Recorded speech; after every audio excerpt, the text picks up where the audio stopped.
What's up, everybody, and welcome back to the Underdog podcast. Third recording of the day. Episode 4, AFC West preview coming at you right now. Really interesting dynamic in this division. Kind of have, team that's I'm not really high on, a team that I think made some questionable decisions as well. And then you got a team on the rise, and then, you obviously got the powerhouse of this division in the Kansas City Chiefs. So let's just get right into this. Starting off with who I think is going to be in fourth place, the Las Vegas Raiders. They had the worst offseason of anybody by far, in my opinion. Their choices for draft pick in the first round and Alex Leatherwood was stupid, and then they traded away Gabe Jackson and Rodney Hudson for nothing was also, in my opinion, really dumb. So, starting off with Derek Carr, who I think is definitely an underrated player. Doesn't get the love he should. I think he's the only reason the Raiders aren't going to be down with Jacksonville and Houston and Detroit. I think he actually does elevate this offense as much as he is a check down machine, because he's a good processor, and he doesn't make very many mistakes. He just doesn't. He doesn't like taking risks, which is, I think, part of the reason why everybody calls him a check down machine. But some quarterbacks are like that. They don't like taking risks, and Derek Carr's one of them. And then you got Marx Mariota, who I was super hype about coming into the NFL, and he just couldn't catch a break in Tennessee, man. Everybody wants to say it was because of his play, but he had 4 OCs in 5 years and 3 head coaches.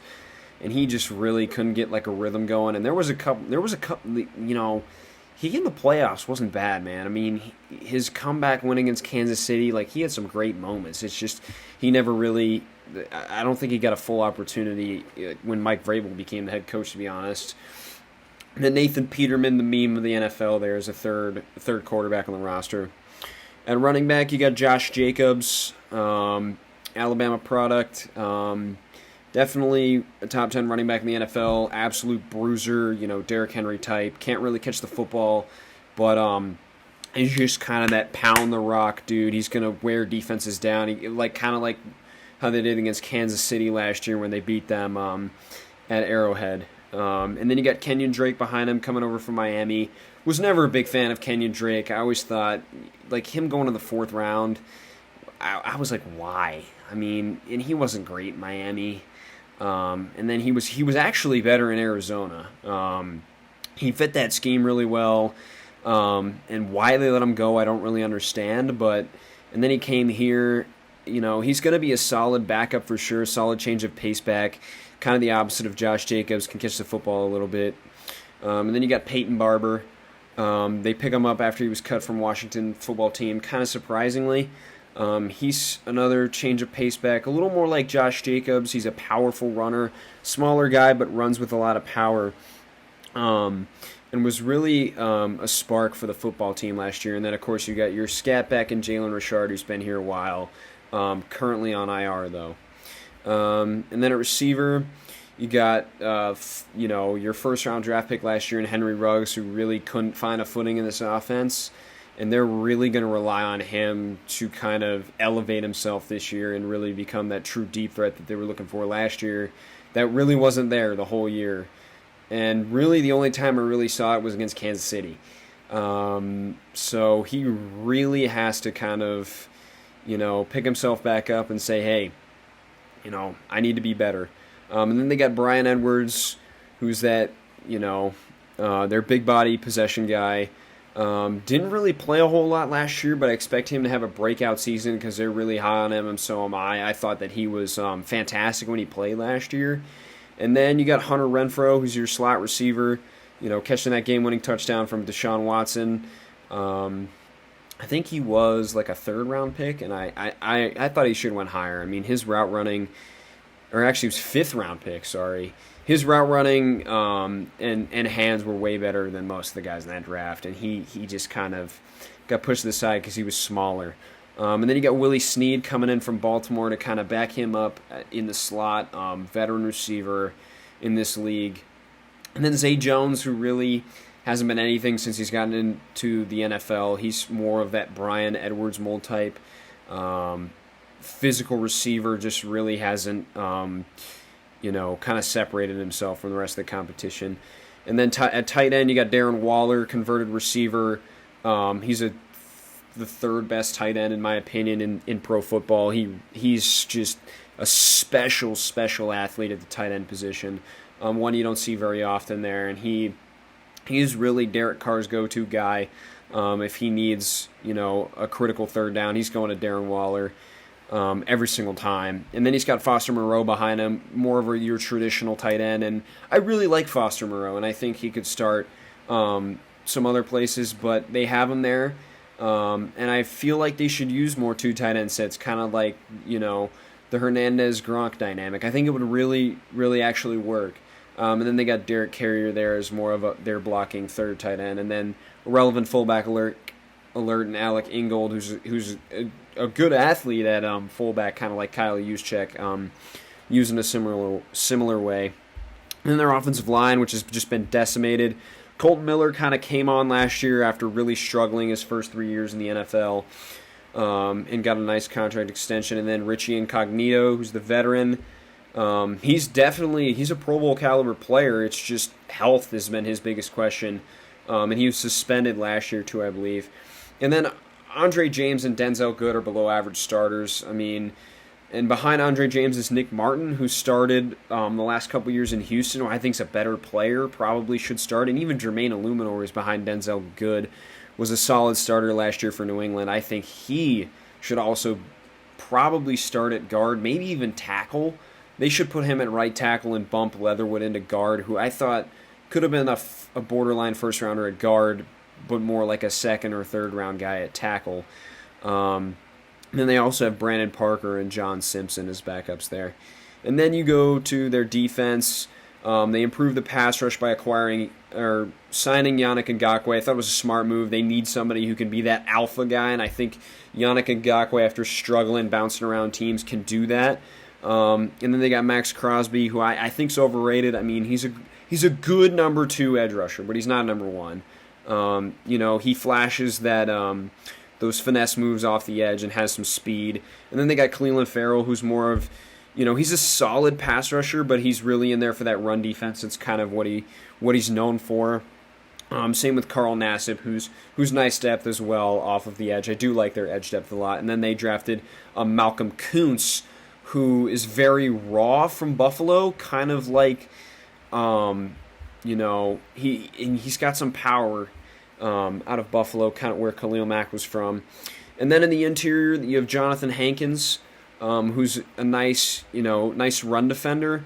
Doesn't really bring much to you in the pass rush, but does clog up those holes nicely, along with Quentin Jefferson, who does offer a little bit more as a pass rusher. Darius Philon is more of your traditional interior pass rusher, so he'll provide that for them. And then they brought in Solomon Thomas and Gerald McCoy. Gerald McCoy being a veteran who's been a Pro Bowl or an All-Pro.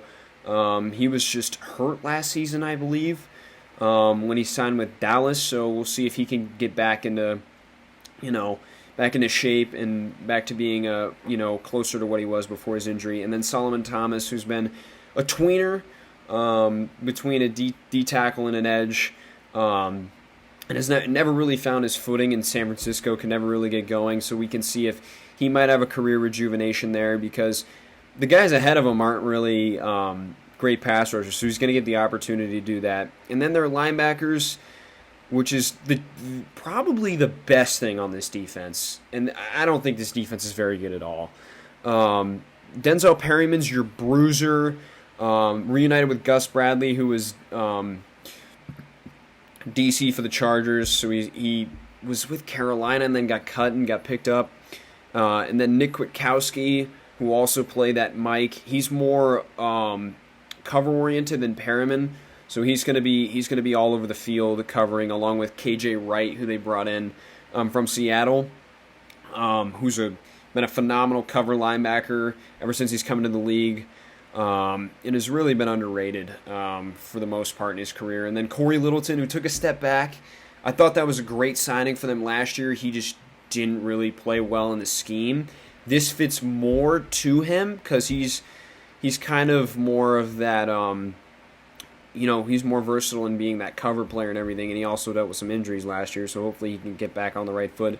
And then Divine Diablo, who's kind of made for that will role. I mean, he was a safety at Virginia Tech, and they're going to play him at the will, where you see, he's going to be that bandit linebacker where he's playing linebacker, but he's really a safety. He's really an extra DB in there as a straight cover guy, so he's going to be their dime linebacker, and really just be out there to add coverage. And then they have Javin White, who's incredibly fast. Too bad he's on IR because I would like to see what he have done. He's similar kind of to Divine Diablo as a tweener between a safety and a linebacker. And then Nicholas Moreau is also on IR as well. He's another solid depth piece. Their secondary, they're really relying on Trayvon Mullen to step up as a number one corner. Coming out of Clemson, he's been up and down. He hasn't been terrible, but he hasn't been great. He's just kind of been in between, kind of been average. I liked Trayvon Mullen coming out, thought he could be that, but he really has to show it now there in Vegas. And then they brought in the veteran Casey Hayward, former Pro Bowler, always a solid player. His technique is great. He's very, he's one of those guys that he doesn't, he's had his years where he's made a ton of plays, but he just is always in the right position. And he's not the biggest guy, but he's always going to be, in that right spot at that right time. And then they drafted Damon Arnett in the first round last year, which I thought was a horrible pick. Damon Arnett didn't really flash at all at Ohio State. He's going to have to fight off Nate Hobbs, who I like better than Damon Arnett, coming out of Illinois. In the fifth round, I think he has a legitimate chance to be that slot corner. He has a lot of upside.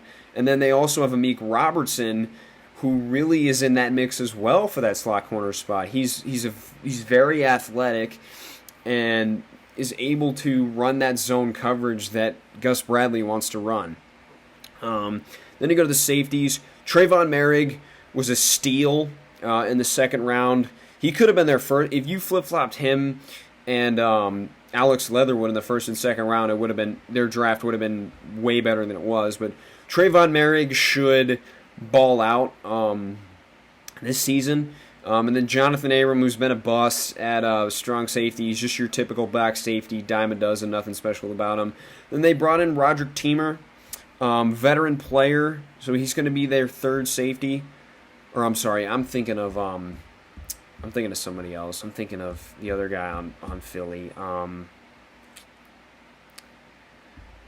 It doesn't matter. But Teamer's the younger guy. So and Teamer's got a nice, I think he can develop here in this cover 3 scheme. He struggled in Philly, couldn't really get on the field. And then they also have Tyree Gillespie here from Mizzou, who they drafted, who very well could take Jonathan Abram's job because he actually can cover somebody and Jonathan Abram can't. I liked his tape out of Mizzou. So in terms of their record, I think they're going to be like between 5 and 8 wins. I'll go with 6 for right now. I just don't really trust their defense. Their defense is really piss poor in terms of talent. And they've got a tougher schedule coming out. And it doesn't really lighten up as the season goes on. They kind of don't really have they don't really have an easy schedule out there in Vegas. And I'm not really a big fan of what this coaching staff and this front office has done with their team over the last 2-3 years since Gruden and Mayock have taken over. Moving on to the next team. In third place, I have the Denver Broncos. They had an interesting offseason. A lot of people ripped them for not taking Justin Fields. At what pick were they? 10, I believe. 10 or 9, something like that.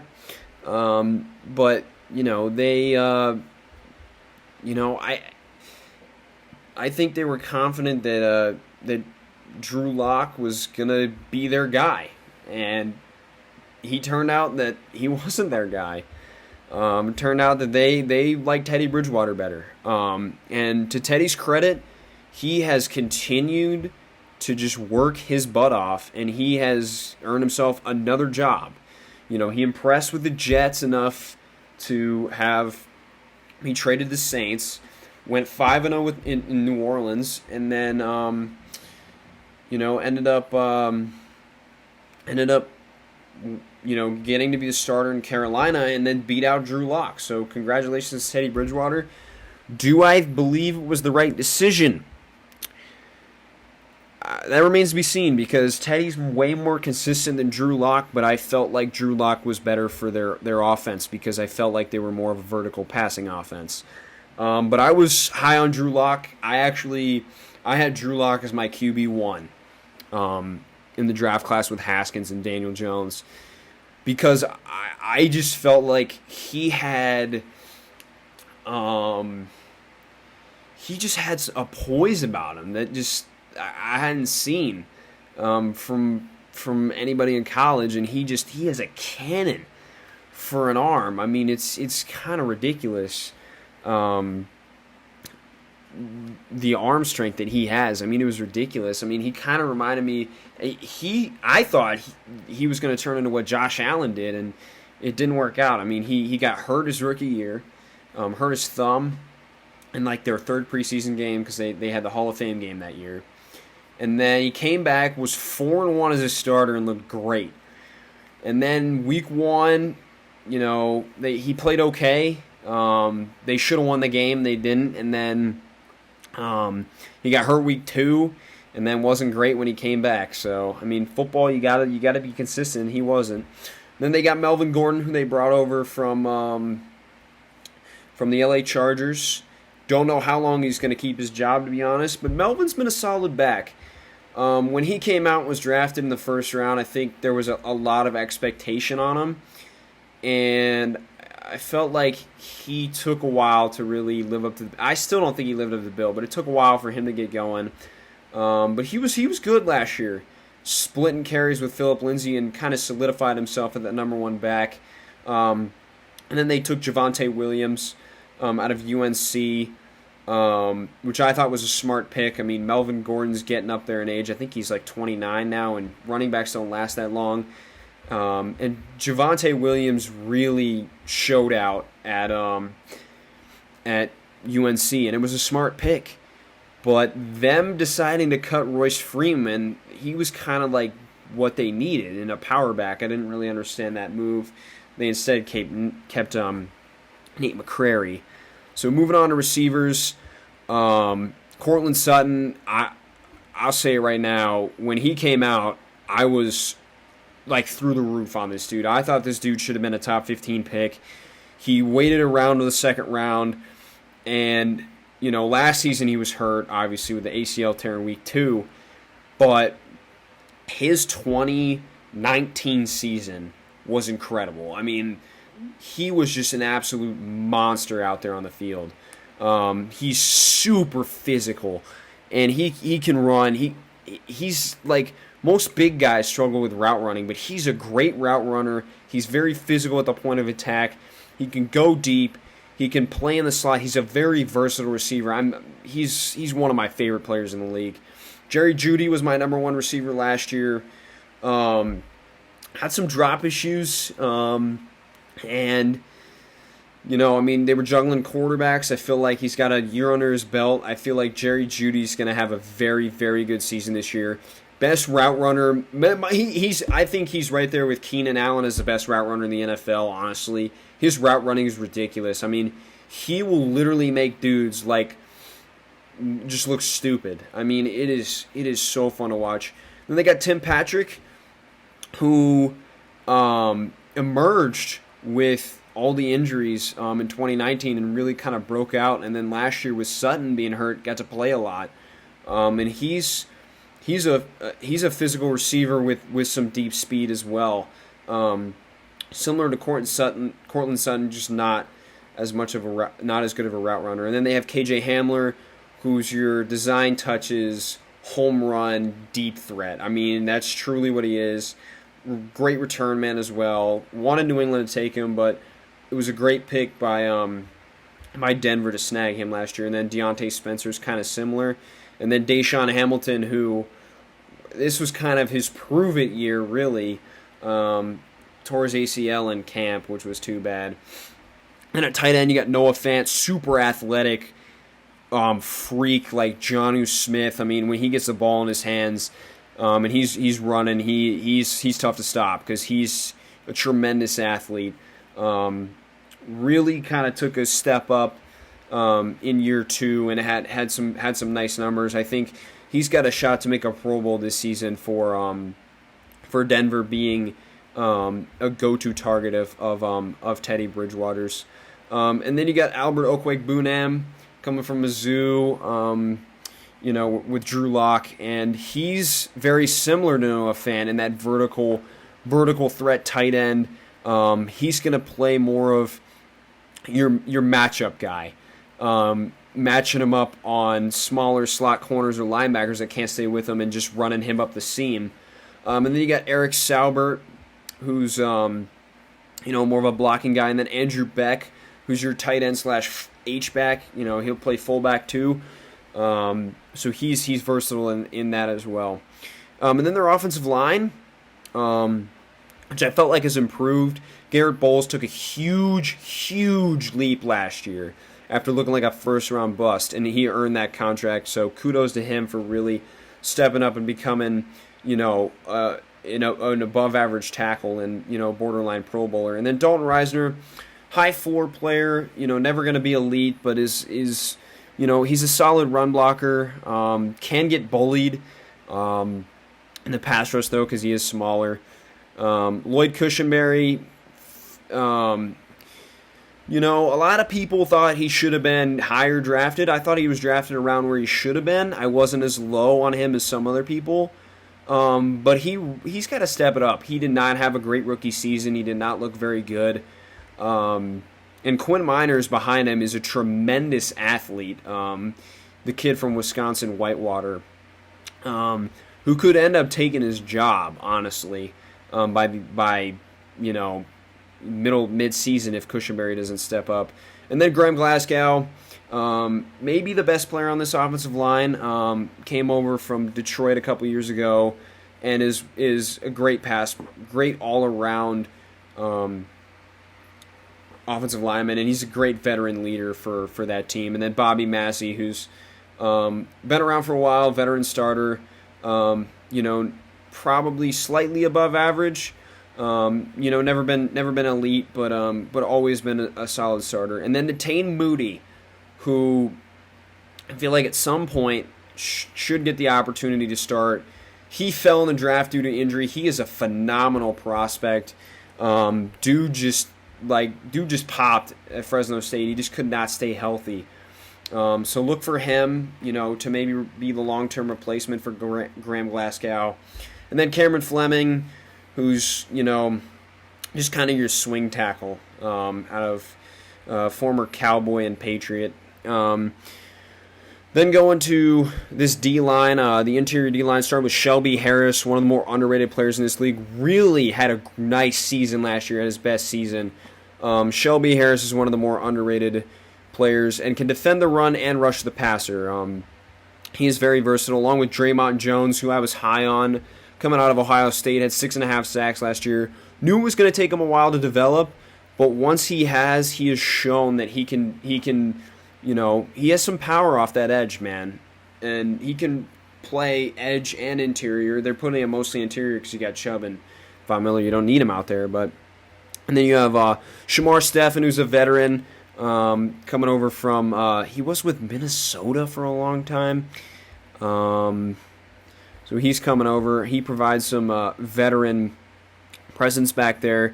And McTelvin Agim is also there. He's a third-round pick from last year. Didn't play hardly at all last season, so he will step into an increased role. And then they have Deshawn Williams there as well.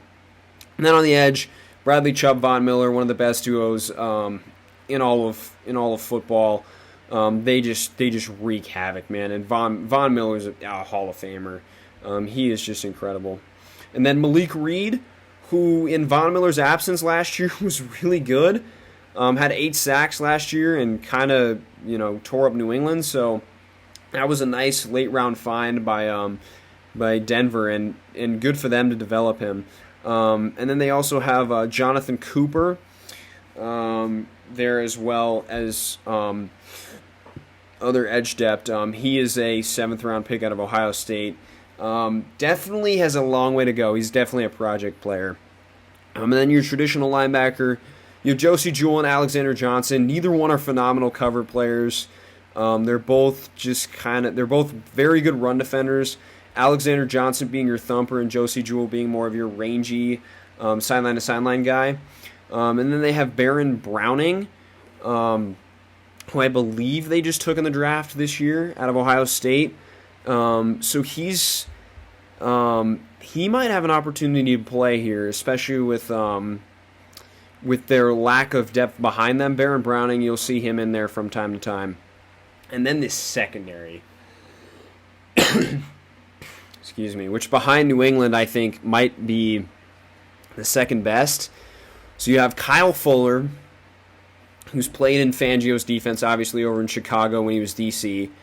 Kyle Fuller, last year kind of had more of a down year after having a really, really good 2019. Kyle Fuller's the number 1 corner in this league. Been one of my favorites for a long time. He is locked down out there. And he just, oh man, he's so fun to watch. Not a top 10 guy probably, but he's just solid. He really is. Then somebody who I'm not really high on, in Ronald Darby, was really awful in Philadelphia and then had a really good year last year in Washington, I won't lie, but I'm not a big Ronald Darby guy. I just think he gets lost sometimes in coverage and doesn't really know what he's doing. I think he's definitely more fitted for man rather than zone, what he was in Philly. So I think this scheme, he's better here, but he's going to have to hang on to his job because the man behind him, Patrick Surtain, is an absolute freaking beast. Was my number 1 corner in this draft. Was surprised to see J.C. Horn go before him, but I think Patrick Surtain definitely has a chance to solidify himself as a top 5 corner within the next 3 to 4 years. Then you have Bryce Callahan, who's one of the best slot corners, in the NFL. He's very quick and has played in this scheme for a long time now because he played in Chicago as well with Fangio. Then they got Kerry Vincent Jr. As depth. He's probably going to get some opportunities this season with Michael Ojemudia being on IR and Duke Dawson being hurt and Sang Bassi. They're struggling to stay healthy, so we'll see if we see some of Kerry Vincent. And then they have a nice safety duo in Justin Simmons, who's one of the better players at the safety position. He very well earned his payday and deserved it. So it was good to see him get paid. And then Kareem Jackson, veteran in this league, corner converted to strong safety, and he is a very, very good run defender.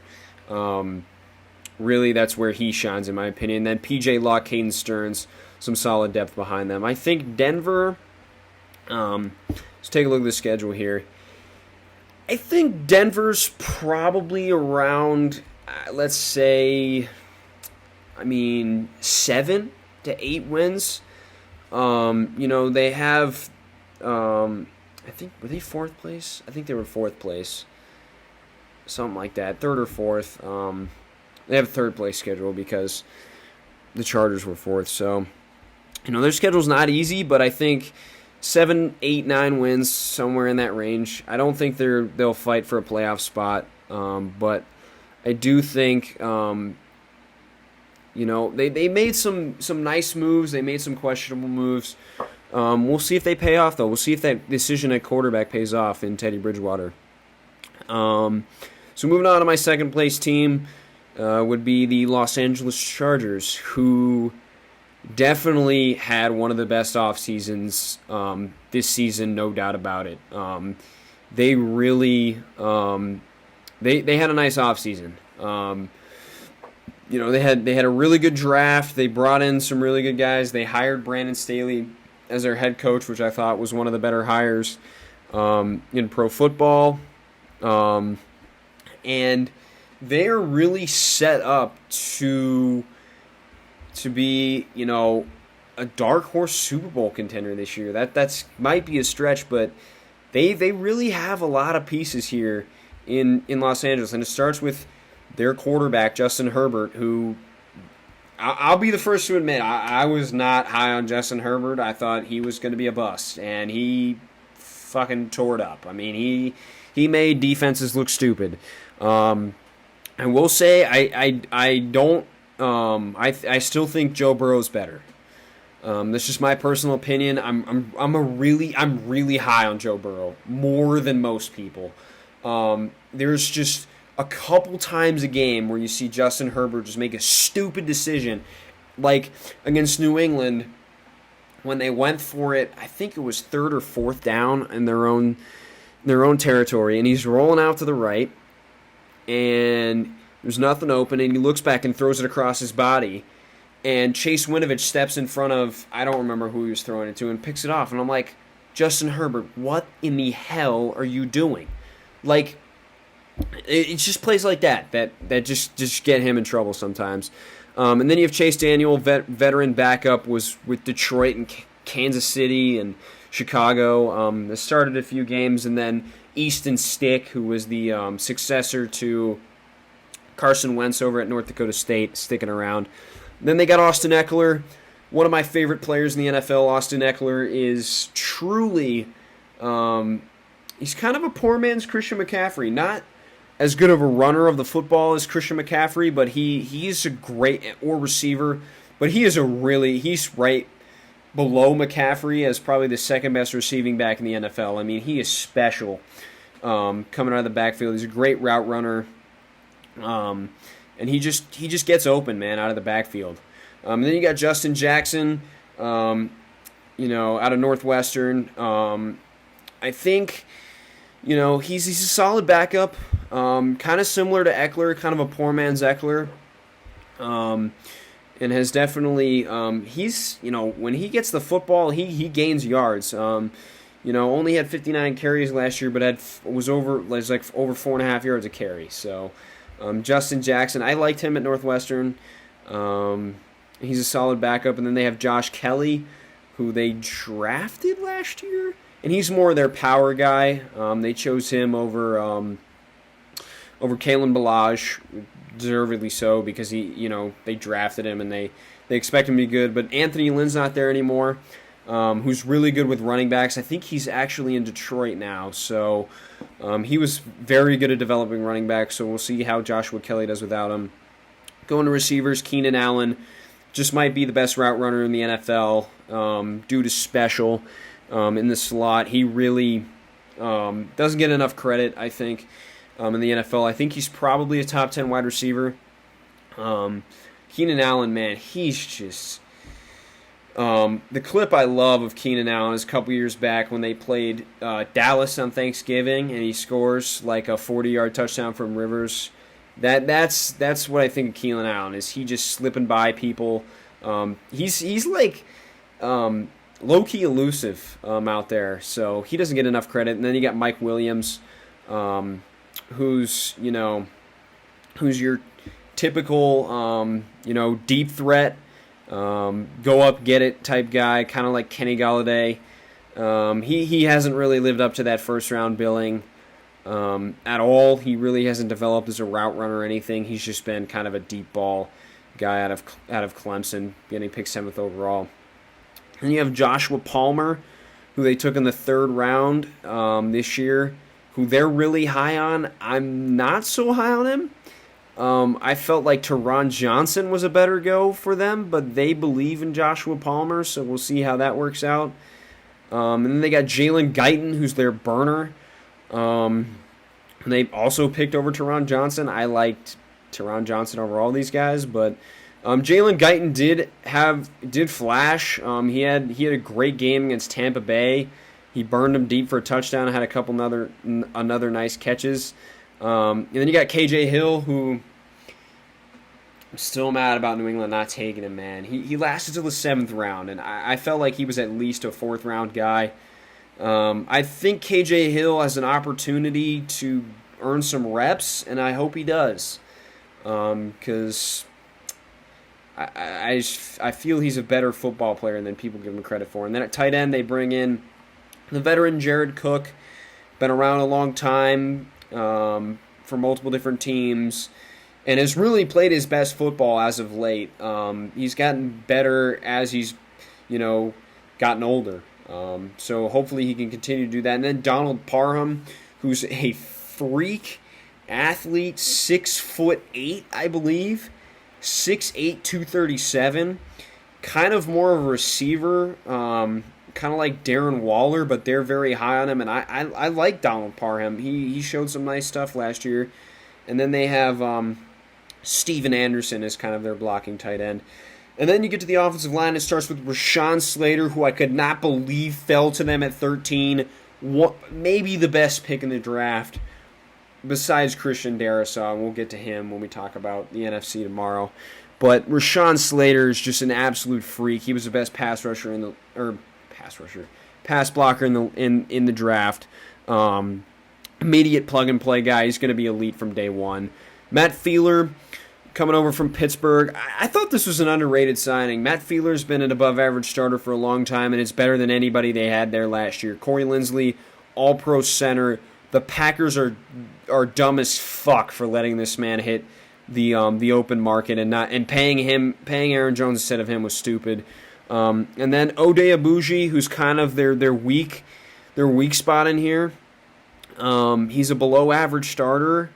Not a great pass blocker, kind of gets, if they have any finesse moves in the interior, they're going to get by him. But he's not terrible for your worst guy. And then Brian Bulaga, who just needs to stay healthy. He's a very good right tackle, he just can't stay healthy. And then Scott Quesenberry is a good backup center, he can also play guard. And Brendan James as well is a good backup. Then we go to the defense, starting with the interior. Jerry Tillery has been pitiful as a first-round pick. Oh, my God, Jerry Tillery has been pitiful. A lot of people are saying that he's going to break out this season, but it just has remained to be seen. So we'll see if they can get that production they hope for out of Jerry Tillery. And then they have Linval Joseph, he's just a big dude who's going to just eat blocks in the middle. And that's kind of his job. It's just to eat blocks in the middle and just take on two guys at once and open up, holes for those linebackers. And then they have Justin Jones. I don't really know much about him. Not much of a pass rusher. And he hasn't really played a ton, so we'll see how that goes. And then they added Christian Covington, who I am a big fan of. Former 6th-round pick out of Rice. I think he can probably be better than Justin Jones, and he's not a bad pass rusher either from the interior, so he'll probably mix in there with Tillery. And on the edge, you've got Joey Bosa, who's an absolute stud. His moves are ridiculous, man. Joey Bosa is, if he's not top 5, he's damn near close. He's just, health is a big thing with Joey Bosa. And then on the opposite, you have Uchenna Nwosu, who's the opposite of Bosa. Bosa's a power rusher. He's kind of their speed, bend type of guy. And it remains to be seen if Uchenna Nwosu can be a number 2 pass rusher. So we'll see if he can elevate himself. And then they brought in Kyler Fackrell, who's a veteran, played in a lot of schemes. He actually had a really nice season for the New York Giants last year. So we'll see if he can build off that there in LA. And then they have Chris Rumpf, who they took in this year's draft out of Duke, as an interesting prospect there as well. And then in the middle, you got Kenneth Murray, your first-round pick last year, who took a while to get up to steam, but I was very high on Kenneth Murray. Wanted New England to take him, but I think Kenneth Murray has a chance to really break out this season. And then he's got Drew Tranquill next to him, who's a solid veteran starter. In his third year, was hurt last year. I think the first play of the season he got hurt. So we'll see how he comes back from that injury. And he's a nice run defender. Doesn't really offer you much in coverage, which is why they have Kaiser White, who is one of my guys. I really truly think that Kaiser White can turn into a kind of KJ Wright, where he's just out there as a cover specialist at the linebacker position. And then they bring over Nick Neiman, and draft him in the 6th round out of Iowa, brother of, I think, Ben Neiman, who's over in Kansas City. So be interesting to see how he applies in the rotation. And then you have the secondary, Chris Harris Jr., who's probably going to play on the outside, mostly play in the slot. He's not elite anymore like he was, but at one point Chris Harris Jr. was a legitimate cornerback and a great story in a former undrafted player out of Kansas. He really, he's great in man coverage. He has been ever since, he was with the no-fly zone in Denver. He's a great player, man. And then you got Michael Davis, who they're high on. I like Michael Davis. He's a solid man cover press guy. He's a bigger guy, and he's an average corner. I think he's starting caliber, but he's certainly I'm looking for him to step up this season. He had 3 picks last year. I'm looking for him to build off that, and then they got a steal in the first round, but they truly got a steal. And I think this is actually the steal of the draft in the second round, is Asante Samuel Jr. He was a first-round pick. He was my number 3 corner. I had him ahead of J.C. Horn. I really thought he was a better prospect than J.C. Horn. He's perfect in this scheme, man. I cannot wait for him. I am all over Defensive Rookie of the Year bets for him, honestly. I think he's just going to have a fantastic season. And then they have Tavon Campbell and Keeman Hall as well. And then the safety tandem, Nasir Adderley, he was highly regarded out of Delaware. I thought he should have been a first-round pick. Fell to the late 2nd round, and he really hasn't... his first season he was hurt, and then last year he wasn't great. He hasn't been able to play next to Derwin James, and I think truly this year you'll see him as that rangy free safety and kind of break out, kind of like Minka did. I think with Derwin James back, who might be the best safety in football when he's healthy. I mean, Derwin James had an absolute elite rookie season and then didn't play at all last year and was hurt and played 4 games the year before. So I'm excited to see Derwin James back out on the field. As far as win total goes for LA, I think they're probably 11-win team. Their schedule is tough to open up. They got to go on the road to Washington. They got Dallas at home. They got to go on the road to Kansas City. Then they got Vegas, Cleveland at home. Then they got to go to Baltimore. And then it kind of lightens up as the year goes on. But, I think they're a dark horse Super Bowl team. I think they're probably going to make the playoffs. But we'll see. We'll see how they do this season. I'm looking forward to see them play. And then the obvious number 1 team out of the AFC West is the Kansas City Chiefs. I mean, come on, man. It's the Kansas City Chiefs. They been to back-to-back Super Bowls. They got the best quarterback in the NFL.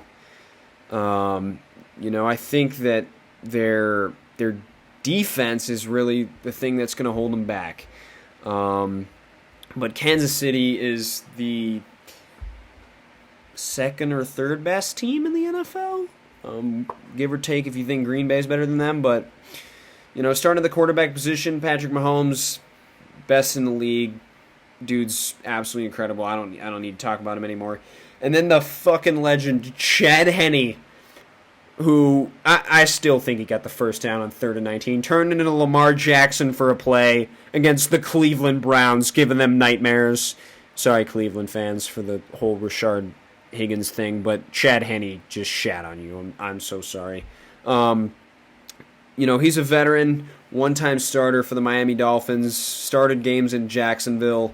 He's a nice backup for Mahomes. And then CEH, Clyde Edwards-Helaire, started off hot. That Houston game, he came out really well. Then later in the season, they kind of just abandoned the run game, and he really wasn't as dynamic as he could have been. So, we'll see how Clyde Edwards-Helaire is utilized this season. If he's, utilized kind of how he was at the beginning or towards the end. It's going to be interesting. And then they have Darrell Williams, who's kind of a whatever backup running back. And then they brought in Jerick McKinnon over from San Francisco, who I think is going to be nice in this scheme with Patrick Mahomes, and is going to give them another guy that can come out of the backfield and catch the football and be dynamic in that regard. And then a receiver. They got Tyrek Hill, who's arguably the best receiver in the NFL. Absolute, just the fastest football player I have ever seen in my life, honestly. He is ridiculous. And then Like they have a track team out here, receiver. You got Mecole Hardman, who they spent a second-round pick on, and he has not lived up to that billing. He really hasn't. He's had 2 500-yard seasons, and that's it. And they really need him to be that wide receiver 2 this season. They really need him to kind of step it up. And I honestly don't know if he can do it. To me, he was more of a gadget type player, but in this offense, it works because they're trying to build a track team. And then you have Demarcus Robinson, who had a decent season last year, but I think they're gonna have to ask him to step up, and Byron Pringle as well, because it can't always just be Tyreek Hill and Kelsey. They really need Mecole Hardman or Demarcus Robinson to step up and be a legit number 2 receiver. And I don't think it's going to happen. And I think when you get into teams with deep secondaries, I think they're going to struggle, honestly. On offense, I think they're going to struggle. And then at tight end, you got Kelsey, who right now I think is the best tight end in the league just because I think George Kittle got hurt. And he is special. What he's been able to do the last 3 seasons, 3, 4, 5 seasons. I think he was second this year in receiving yards, which is stupid, unheard of as a tight end. 1,400 yards and 11 touchdowns. That is just incredible. Travis Kelce just continues to be amazing. And then behind him, they have nothing. Blake Bell's a former quarterback at Oklahoma. I don't know if I want him being a backup tight end. And then Noah Gray, who they drafted out of Duke. I don't really know how that's going to work out. And then this offensive line, they did a very good job in upgrading. Orlando Brown Jr. they traded for. I still think he's overrated. He's not a great pass blocker, but he's a mauler in the run game, and he was better than anything they had last year. Joe Thuney, one of the best guards in football, coming over from New England.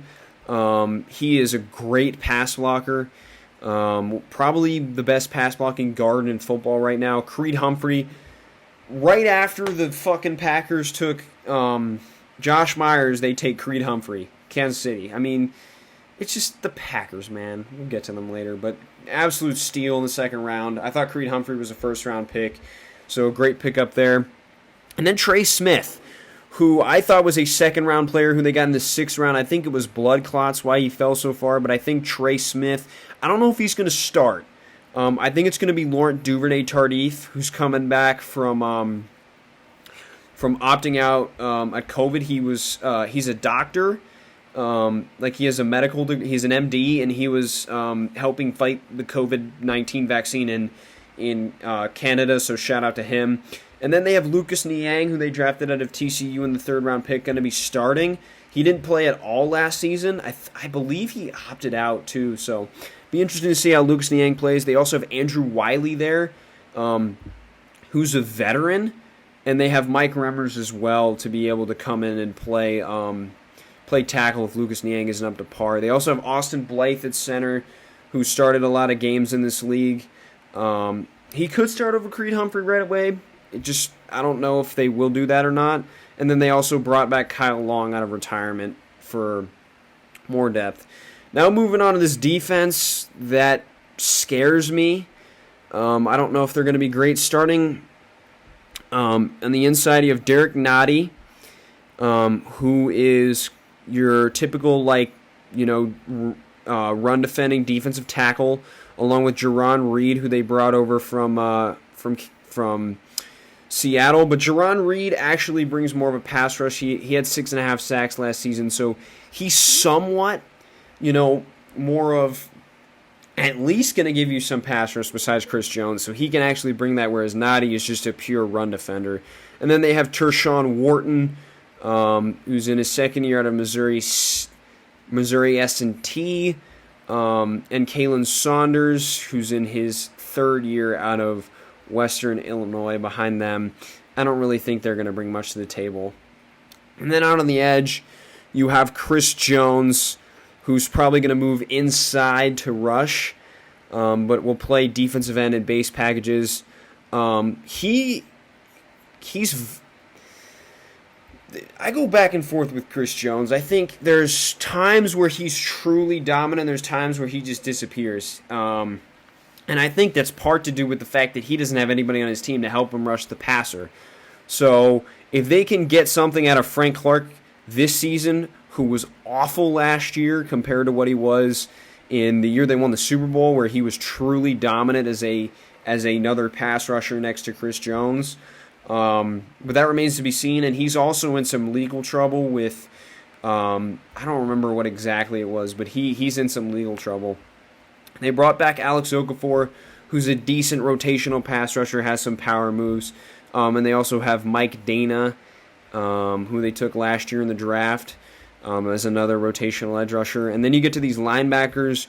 Big blow having Willie Gay on IR to start the season. Really high on him coming out of last year's draft. And he's starting the year on IR, which is a big blow. They have Anthony Hitchens, who's nothing special, just your typical thumper linebacker. And then they have Nick Bolton, who they took this year out of Missouri, who they're going to need to really step up. Coming out of the gates without Willie Gay. Ben Neiman, decent. I honestly think he could, surpass Anthony Hitchens, but that remains to be seen. And then Dorian O'Daniel, who's probably their best cover linebacker outside of Willie Gay and Bolton. He just didn't get to play a whole lot last season. He's kind of fallen out of favor with the coaching staff, but with Willie Gay down, maybe he slides into the SAM. And then you got the secondary, which I don't really know how to feel. You got Charvarius Ward, who I like, but as your number one corner, I don't know, man. He's more of a number 2 in my opinion. He's a solid man cover corner, but he doesn't really pop. And he has been known to get beat, so I don't know, man. Kansas City, you might want to address that. And then you got Legerius Snead, who had a definite great rookie season, but he's going to be playing out of position because he's a free safety. But they don't have anybody else to play corner, so they're going to put him there. And he was very, very good as a rookie last season. A nice steal in the 4th round out of Louisiana Tech. Has amazing speed and quickness. His change of direction is ridiculous at corner. Then they traded for or brought in Mike Hughes over from Minnesota, who's had his own off-the-field issues. And he hasn't really done anything in the NFL. He barely played last year in Minnesota. So we'll see if they can rejuvenate him. And then they have Rashad Fenton, who was a 6th-round pick, who's going to be fighting for that slot job. And then you got Deandre Baker, former 1st-round pick of the Giants, who was wrongly convicted, I think, of that pulling up with a firearm at a card, thing or whatever. So we'll see if they can get anything out of him. And at safety, Tyron Matthews, one of the best in the game. Truly can play anywhere on the field. I mean, he could play outside corner if he really needed to. Special player. Love watching the Honey Badger. Just too bad he's on Kansas City. And then you got Daniel Sorensen, who somehow just always just ends up being in the right place at the right time. I'm not a big fan of Daniel Sorensen, but he has gotten the job done for them out there at free safety. He's played very well in this system. He knows the scheme, and he's a very good player. And then you got Juan Thornhill, who I really liked. He was hurt last season. I think he'll regain his starting job, though, over Daniel Sorensen. Has great range and great ability, and then you also got Armani Watts there. So I think Kansas City, probably for their schedule, I think they're like a 13 to 15 win team. For losses, I think they could lose on the road at Los Angeles. They might lose week 1 against Cleveland. I think they'll beat them, but that's another potential loss. But I think they will lose at LA. I think they lose to Green Bay, although they're home, though. So I don't know, man. I might pick them to win that. They're going to lose to either Green Bay or Buffalo. And then I think that they're going to lose, I think at Washington could be an early trap game, or like Pittsburgh late. They got to play Pittsburgh late, so that could be a trap game as well. But I think Kansas City is genuinely one of the top 3 rosters in this league. They're ridiculous, man. But that's going to be the end of this one. I grinded these out today, man. Really did. I'm going to grind them out tomorrow, too. We're going to try and do the entire NFC tomorrow. We'll see if we can get it done. I'm going to get up pretty early to do that. So I have one class tomorrow and not much homework, so we'll see if we can get those done. But thanks for watching, everybody. Really appreciate the support. Share it with your friends. Like, comment. I always take suggestions about what I can do to be better. As I said, in the first episode, I would love to work in the NFL. That'd be a dream job. The real dream would be being a GM, but that's a little far fetched. I like to work my way up to that. But thanks for watching, guys. I'll catch you next time, and have a great day. Peace out, man.